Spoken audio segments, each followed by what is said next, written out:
ખેડાના વસો ગામમાં મસ્જિદ પાસેથી પસાર થઈ રહેલ ગણેશજીની વિસર્જન યાત્રા પર વિધર્મીઓના ટોળા દ્વારા હુમલો કરાયો। ખેડા જિલ્લાના માતર તાલુકાના વસો ગામમાં ગણેશ વિસર્જન યાત્રામાં બનેલ ઘટના।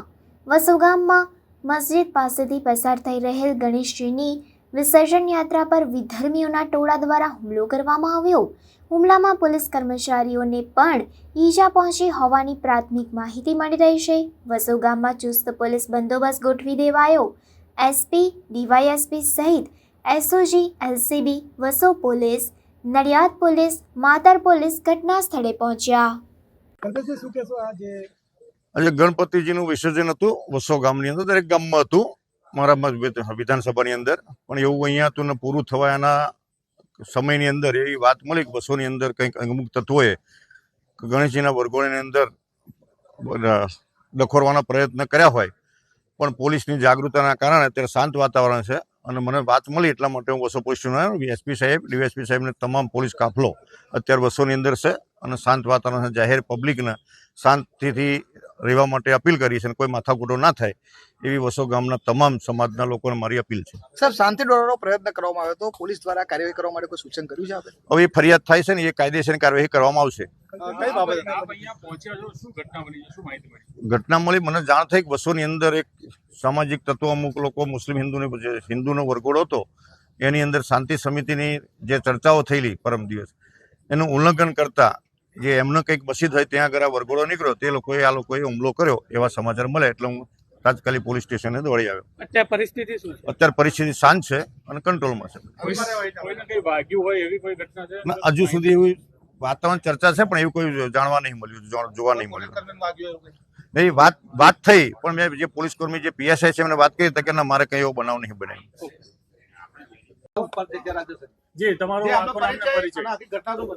મારું નામ પટેલ સંતોષ જયેશભાઈ। આજ રોજ ગણપતિ વિસર્જનનો કાર્યક્રમ હતો અમારો, શોભાયાત્રા રાખી હતી। જ્યારે અમે વિસર્જનની શરૂઆત કરી ત્યારથી લઈને છેક સુધી અમારા જે ડીજેનો અવાજ હતો એ એક જ સિમિલર અવાજમાં ચાલતો હતો। એ લોકોએ આજ સવાર પોલીસ સ્ટેશન દ્વારા જાણ કરવામાં આવી હતી કે લીલી નેટ ના મારે, મસ્જિદવાળા એરિયામાં લીલી નેટ હોવાથી ડ્રોન શોટ નહીં લઈ શકતા અમે લોકો, જેના લીધે કે એ લોકો ગુનામાં હોય તો ખબર ના પડે।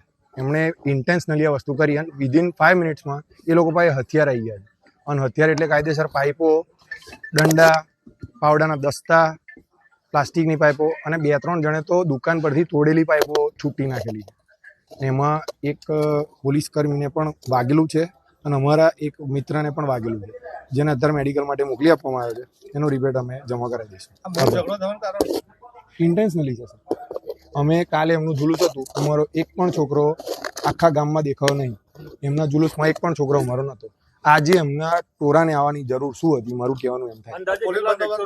પોલીસ બંદોબસ્ત એમણે ફૂલ સપોર્ટ આપ્યો, તાત્કાલિક એમણે ટોળાને ઊભું રાખ્યું, ઘર્ષણ થતા રોક્યું। એ પૂરેપૂરો પોલીસે સપોર્ટ આપ્યો છે, અમને સપોર્ટ મળ્યો છે, ફૂલ સપોર્ટ, એમણે ઘર્ષણ થતા રોક્યું છે।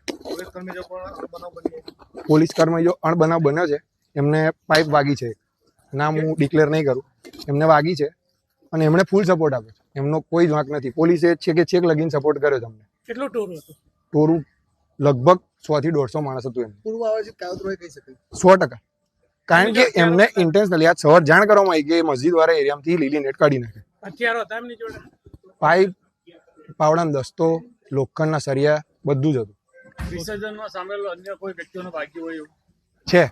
કેટલા જણ? એક જણને વાગેલું છે અને 2 જણના નજીકથી પાવડાનો દસ્તો ગયો, છૂટો ઘા થયો એમાં। લેડીઝના ટ્રેક્ટર આગળ જ દંડો આવ્યો છે।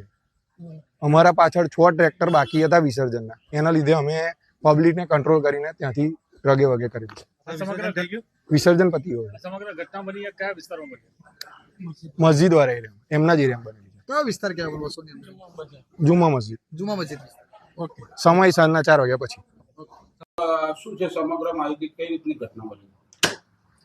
વસો ગામ જે છે ત્યાં આજે ગણેશ વિસર્જનના પ્રોસેસન ચાલુ હતા અને જે પ્રોસેસન સાંજના ટાઈમે જે જામા મસ્જિદ છે ત્યાં પહોંચતા જ્યારે પ્રોસેસન નીકળતા હતા પોલીસ બંદોબસ્ત સાથે હતી અને એ દરમિયાન અમુક લોકો જે આ વિસર્જન પ્રક્રિયાની અંદર જે લોકો સામેલ હતા એમની સાથે માથાકૂટ કરેલી, તકરાર કરેલી કે તમે જે ડીજે છે ડીજે અહીંયા જ વગાડો છો, જાણી જોઈને વગાડો છો, એ પ્રકારની બોલાચાલી થયેલી, આમને સામને ગરમાગરમી થયેલી. પરંતુ થાણા અધિકારી અને પોલીસને બધા સાથે હતા એટલે લોકો વચ્ચે જ રહી અને બીજું કોઈ ઘર્ષણ થવા દીધું નથી. અને બંને જે ગણેશ પ્રોસેસન છે એ રાબેતા મુજબ ચાલુ રાખેલા અને બાકી જે સામે અન્ય લોકો જે હતા એ લોકોને એમના ઘરમાં પરત કરી દીધેલા. અને આ બાબતે જે આ ગણેશ મંડળના જે આયોજક છે પંકજભાઈ પટેલ, એમને સામેવાળાને 10 થી 12 ઇસમોની વિરુદ્ધમાં ગેરકાયદે મંડળીનો ગુનો પોલીસ સ્ટેશન ખાતે દાખલ કરાવેલો છે. એ ગુનો દાખલ કરી અને આગળની કાર્યવાહી કરી રહ્યા છીએ અને સીપીઆઈ માતર જીએન પરમાર આ કેસની તપાસ કરી રહ્યા છે. ઘર્ષણમાં કેટલાક પોલીસ કર્મીઓને પણ ઈજા પહોંચી એટલી માહિતી? ના, એ બિલકુલ ખોટી વાત છે. આવી કોઈ વાત નથી અને એકબીજાની વચ્ચે ઘર્ષણ પણ નથી થઈ શક્યું, કારણ કે અમને વિડીયો પણ મળેલ છે. એની અંદર અમે જોયું તો જેની અંદર પોલીસ વચ્ચે જ ઊભી છે કે જેથી કરીને બીજા કોઈ પ્રશ્ન ન બને. એની અન્ય કોઈ અનિચ્છનીય ઘટના પોલીસની સૂઝબૂઝ અને ક્વિક રિસ્પોન્સને કારણે બની નથી. આયોજકોનો આક્ષેપ છે કે પૂર્વ આયોજિત કાવતરું હોઈ શકે છે અને આ ધ્યાન કર્યા પ્રકારનું ના, એ બાબતની તપાસ કરીશું, કારણ કે અગાઉ શાંતિ સમિતિની મિટિંગ પણ થયેલી, એમાં પણ બંને કોમના આગેવાનો હાજર હતા અને મસ્જિદ ખાતે પણ આગેવાનને હાજર રાખેલા હતા. અને છતાં પણ આજે અમુક યુવાન છોકરાઓ છે એના દ્વારા આ જે કંઈ ઘટના બની તો એ બાબતમાં એ આગેવાનો જોડે પણ અમે ચર્ચા કરી રહ્યા છીએ અને જે કંઈ તપાસની અંદર કોઈ પણ મુદ્દો બાકી ન રહી જાય એ મુજબ તપાસ કરવામાં આવશે અને સીપીઆઈ માતરને આ બાબતની તપાસ સોંપી સર, ખેડા જિલ્લામાં અવારનવાર આવી ઘટનાઓ બને છે. કોઈ કનેક્ટેડ એકબીજાના ગામથી છે ખરું છે?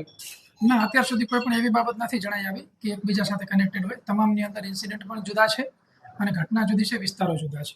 હાલમાં શું પરિસ્થિતિ છે? એના કેટલો બંદોબસ્ત ગોઠવ્યો? બિલકુલ શાંતિ છે. હાલમાં અમારી ડીવાયએસપી, અમારી એલસીબી એસઓજીની ટીમ તમામ અહીંયા હોલ્ડ કરી દીધેલી છે. વિસ્તારમાં પેટ્રોલિંગ ચાલુ છે અને બિલકુલ શાંતિ છે. આગેવાનો જોડે મિટિંગ પણ થઈ ગયેલી છે અને એ લોકો પણ સમજદારીપૂર્વક એ ગામની અંદર સારા મેસેજીસ આપી રહ્યા છે.